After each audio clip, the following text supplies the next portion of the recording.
ഒരു life time ice start ചെയ്തിട്ട് വീട് വാങ്ങാനല്ലാതെ വിഡ്രോ ചെയ്തിട്ടുണ്ടെങ്കിൽ എന്ത് സംഭവിക്കും? 25% പെനാൽറ്റി അടച്ചാലും ഗവൺമെൻറ് തന്ന ബോണസ് മാത്രമേ പോകുള്ളൂ, അതോ നമ്മൾ ഡെപ്പോസിറ്റ് ചെയ്ത എമൗണ്ടും പോകുമോ? നമ്മൾ ഡെപ്പോസിറ്റ് ചെയ്ത എമൗണ്ടിൽ നിന്നും കുറച്ച് പോകും. ലൈഫ് ടൈം ഐസിൻ്റെ വിഡ്രോവൽ റൂൾസ് ആണ് ഈ വീഡിയോയിൽ ഞാൻ എക്സ്പ്ലെയിൻ ചെയ്യുന്നത്. വീട് വാങ്ങിക്കാനോ റിട്ടയർമെൻറ്റിനോ അല്ലാതെ വിഡ്രോ ചെയ്തിട്ടുണ്ടെങ്കിൽ 25% ആണ് ലൈഫ് ടൈം ഐസിൽ പെനാൽറ്റി വരുന്നത്. ഞാനൊരു എക്സാമ്പിൾ പറയാം. നമ്മൾ 4000 പൗണ്ട് ഡെപ്പോസിറ്റ് ചെയ്തിട്ടുണ്ടെങ്കിൽ 25% ബോണസ് കിട്ടിയിട്ടുണ്ടെങ്കിൽ മൊത്തം 5000 പൗണ്ടാവും നമ്മുടെ അക്കൗണ്ടിൽ. ഇനി ആ 5000 പൗണ്ട് നമ്മൾ വിഡ്രോ ചെയ്തിട്ടുണ്ടെങ്കിൽ 5000ൻ്റെ 25% വിഡ്രോവൽ പെനാൽറ്റി ആയിട്ട് വരും. 5000ൻ്റെ 25% എന്ന് പറയുന്നത് 1250 പൗണ്ടാണ്.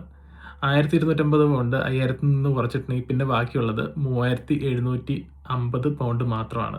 അതായത് നമ്മൾ ഡെപ്പോസിറ്റ് ചെയ്ത 4000 നിന്ന് നമുക്ക് 250 പൗണ്ട് നഷ്ടമാകും. അതുകൊണ്ട് കൃത്യമായ പ്ലാനിങ്ങോടുകൂടി മാത്രമേ ലൈഫ് ടൈം ഐസ് അക്കൗണ്ടിൽ ഡെപ്പോസിറ്റ് ചെയ്യാൻ പാടുള്ളൂ. എന്നാലും ഒരു ലൈഫ് ടൈം ഐസ് സ്റ്റാർട്ട് ചെയ്ത് വെക്കുന്നത് എന്തുകൊണ്ട് നമുക്ക് നല്ലതാണ്. അതെന്തുകൊണ്ടാണെന്ന് ഞാൻ അടുത്ത വീഡിയോയിൽ എക്സ്പ്ലെയിൻ ചെയ്തു തരാം.